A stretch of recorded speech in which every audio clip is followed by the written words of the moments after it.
Hello friends, Radhe Radhe. आप सभी का हरे कृष्णा चैनल में स्वागत है। तो आज की वीडियो में हम उत्पन्ना एकादशी व्रत कथा सुनाएंगे। तो एक बार अर्जुन बोले, हे देव, 1000 यज्ञ करके भी एकादशी के बराबर फल नहीं होता। यह आपने कहा तो सब तिथियों में उत्तम एकादशी क्यों है, यह मैं जानना चाहता हूँ।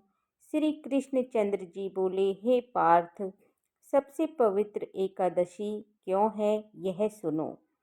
पहले सतयुग में मुर नामक दैत्य था। वह बड़ा आश्चर्यजनक, महारौद्र और सब देवताओं को भय देने वाला था।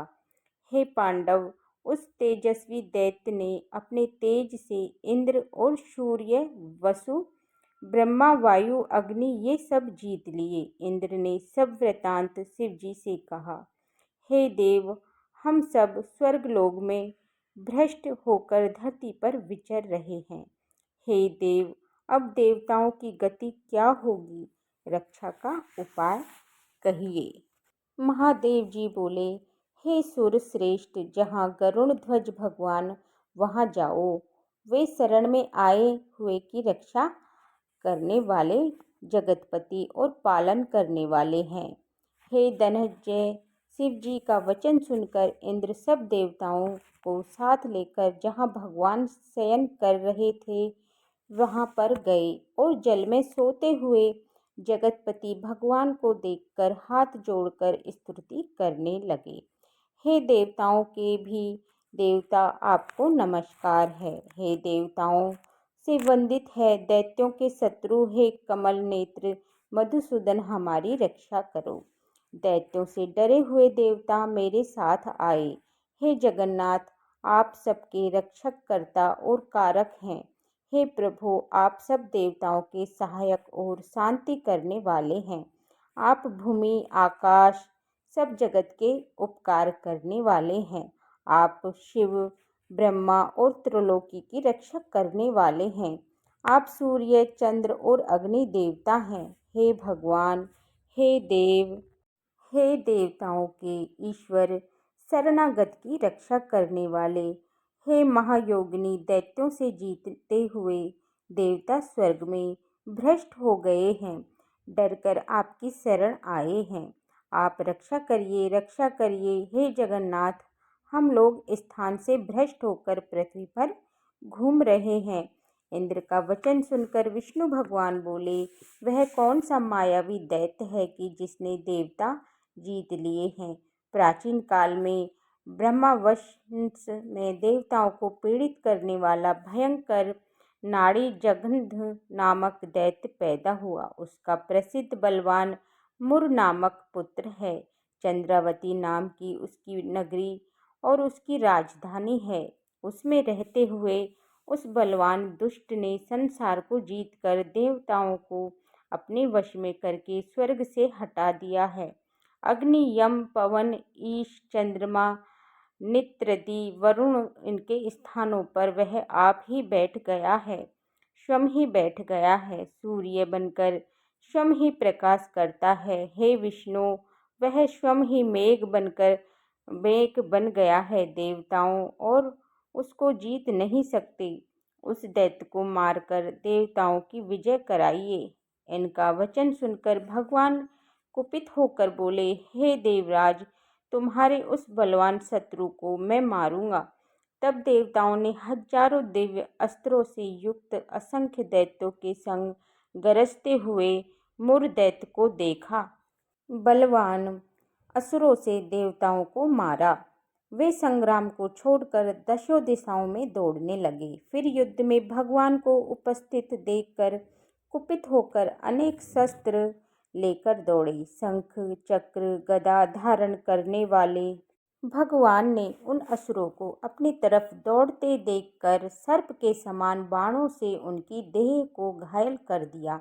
भगवान के हाथों में सैकड़ों दैत्य मारे गए। अकेला मुर दैत्य वहां खड़ा होकर वह दैत्य अपनी परिधा के समान भुजाओं में शस्त्रों के प्रहार से उसको न जीत सके। उसने देवताओं से हजारों वर्ष तक बाहुयुद्ध किया। उससे थक कर भगवान बद्रिका आश्रम को पधारे। वहां पर हेमवती नामक की शोभायान गुफा में महायोगी संसार के पालन करने वाले भगवान शयन करने को चले गए। वे धनंजय और उस 12 योजन की गुफा में एक ही दरवाजा था। मैं उसके भय से डरा हुआ वहां शयन करने लगा। हे पांडुनंदन, मैं उस महायुद्ध से थक गया था। वह दैत्य उस गुफा में मेरे पीछे लगा हुआ चला आया। मुझको वहां सोता हुआ देखकर वह दैत्य मन में सोचने लगा कि दैत्यों को मारने वाले इस हरि को मैं मारूंगा। उस दुर्बुद्धि के ऐसे विचार को समझकर मेरी देह से एक प्रकाशमान कन्या उत्पन्न हुई। हे पांडुनंदन, दिव्य शस्त्रों को लेकर युद्ध में ललकारा। तब मुर दैत्य लड़ने लगा और उसके युद्ध को देखकर वह आश्चर्य करने लगा। विचार करने लगा कि यह वज्रपात करने वाली भयंकर कन्या किसने रची है।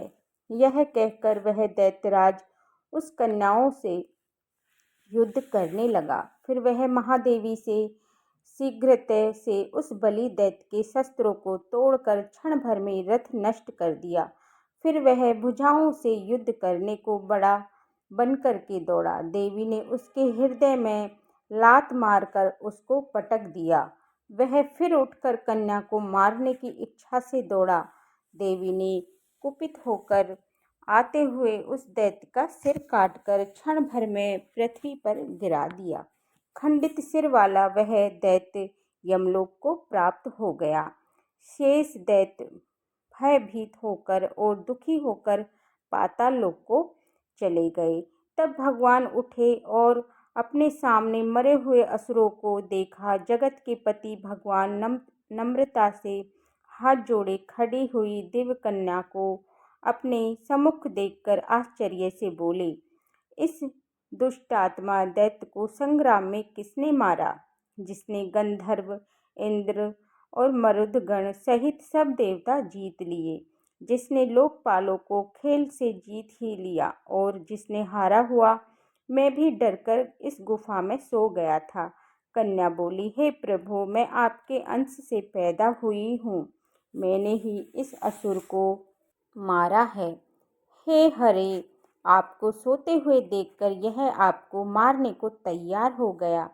इस श्लोक के कंटक का ऐसा विचार समझकर इस दुष्ट दैत्य को मैंने मार दिया और देवताओं को निर्भय कर दिया। सब शस्त्रों का भय करने वाली मैं आपकी प्रबल शक्ति हूँ। त्रिलोकी की रक्षा करने के लिए भय देने वाली इस दैत्य को मैंने मारा है। हे प्रभु, इस मरे हुए दैत्य को देखकर आश्चर्य क्यों हुआ, सो कहिए। श्री भगवान बोले, हे अनंधे, इस दैत्य को मरने में मैं तुमसे प्रसन्न हूँ। देवता हष्ट पुष्ट हो गए और देवताओं का जो तुमने उपकार किया है इससे तीनों लोकों में आनंद हो गया है। हे अनधे, हे शुभते, मैं तुमसे प्रसन्न हूँ। मैं ऐसा वरदान दूंगा जो देवताओं को भी दुर्लभ है। कन्या बोली, हे देव, यदि आप मुझसे प्रसन्न हैं और आप मुझको वर देना चाहते हैं तो यह वरदान दे, जिससे कि मेरा व्रत करने वाले मनुष्यों को मैं महान पाप से छुड़ा दूं। हे भगवान, मुझे यह वरदान मिले कि जो कोई उपवास करे अथवा सायंकाल भोजन करे उसको मोक्ष मिले। भगवान बोले, तथास्तु। ऐसे लोग त्रिलोकी में विख्यात होकर बैकुंठ में वास करेंगे। मेरी परम शक्ति तू एकादशी को उत्पन्न हुई है, इससे तेरा नाम उत्पन्ना एकादशी होगा। इस प्रकार उसको वर देकर भगवान अंतर ध्यान हो गए और एकादशी अत्यंत प्रसन्न हुई। हे कुंती पुत्र, हे कुंती पुत्र, इस तरह से एकादशी की उत्पत्ति हुई, जो सब पापों को नष्ट करने वाली और पवित्र तिथि है। हे अर्जुन, शुक्ल पक्ष का भेद न करके दोनों पक्षों में व्रत करना चाहिए। द्वादशी युक्त एकादशी सबसे श्रेष्ठ है। एकादशी के व्रत से अश्वमेध यज्ञ का फल मिलता है, इसमें कोई संदेह नहीं है। व्रती पुष्पांजलि लेकर प्रार्थना करे कि हे प्रभु, हे पुंडरीकाक्ष, हे अच्युत, मैं एकादशी को निराहार रहकर दूसरे दिन भोजन करूँगा, आप मेरी रक्षा करो। यह कहकर पुष्पांजलि भगवान को अर्पण करें। उपवास के फल का इच्छुक 3 बार अष्टाक्षर मंत्र को पढ़कर पात्र में रखे हुए जल को पी जावें। द्वादशी के दिन में सोना, पराया व दोबारा भोजन, मैथुन, शहद, कांसे के पात्र में भोजन, मांस, तेल, ये 8 चीजें वर्जित हैं।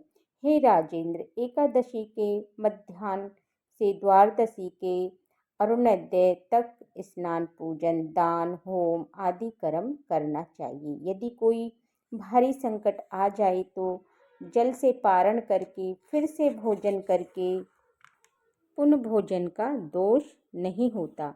एकादशी महात्म्य का जो एक पद भी सुनता है वो ब्रह्म हत्या से लेकर उसके सब पापों को दूर हो जाते हैं, इसमें संदेह नहीं है। वैष्णव धर्म के समान कोई सनातन व्रत नहीं है। जो उत्पन्ना एकादशी की कथा कहता है और सुनता है उसको मोक्ष की प्राप्ति होती है। तो फ्रेंड्स, ये थी उत्पन्ना एकादशी की संपूर्ण कथा। अगर ये वीडियो आपको कथा की पसंद आई हो तो मेरे वीडियो को लाइक करना, और अभी तक आपने हरे कृष्णा चैनल को सब्सक्राइब नहीं किया है तो प्लीज़ सब्सक्राइब, मेरे बेल आइकन बटन को भी प्रेस कर दीजिए, जिससे कि मेरी आने वाले वीडियो का नोटिफिकेशन आपको मिलता रहे। तो अगले वीडियो में फिर मिलते हैं, तब तक के लिए सभी को राधे राधे, जय श्री कृष्णा। देखने के लिए बहुत बहुत धन्यवाद। राधे राधे।